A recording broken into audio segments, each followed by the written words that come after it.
पूर्व राष्ट्रपति रामनाथ कोविंद आज एक निजी कार्यक्रम में हिस्सा लेने के लिए रायबरेली पहुंचे। उन्हें यहां गार्ड ऑफ ऑनर दिया गया। जिलाधिकारी, मुख्य विकास अधिकारी समेत अन्य अफसरों ने बुके देकर उनका स्वागत किया। इस दौरान पूर्व राष्ट्रपति से वन नेशन वन इलेक्शन पर बातचीत की गई और उन्होंने इसके फायदे गिनवाए। उन्होंने राजनीतिक दलों से सहयोग की अपेक्षा की। उन्होंने कहा कि एक राष्ट्र एक चुनाव बेहद जरूरी है। यह देश हित में है। जनता को इससे बहुत सा लाभ मिलेंगे। कई दलों से उन्होंने सहयोग मांगा है।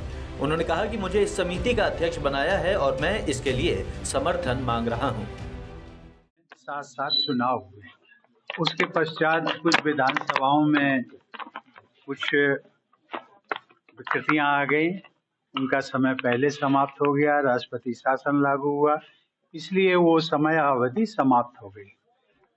इसके परिणाम जो देखे गए और इस पर बहुत सारी समितियों की रिपोर्ट आई है।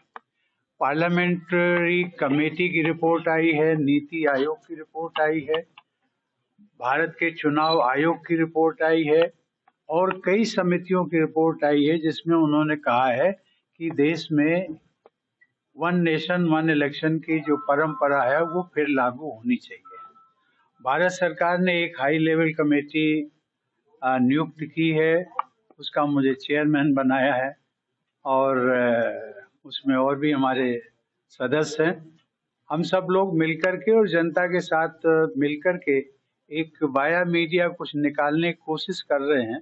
सरकार को सुझाव देंगे कि किस प्रकार से इस प्रथा को पुनः लागू कर सकते हैं। गौरतलब है कि एक देश एक चुनाव निवर्तमान केंद्र सरकार के एजेंडे में शामिल महत्वपूर्ण सुधारों में से एक है।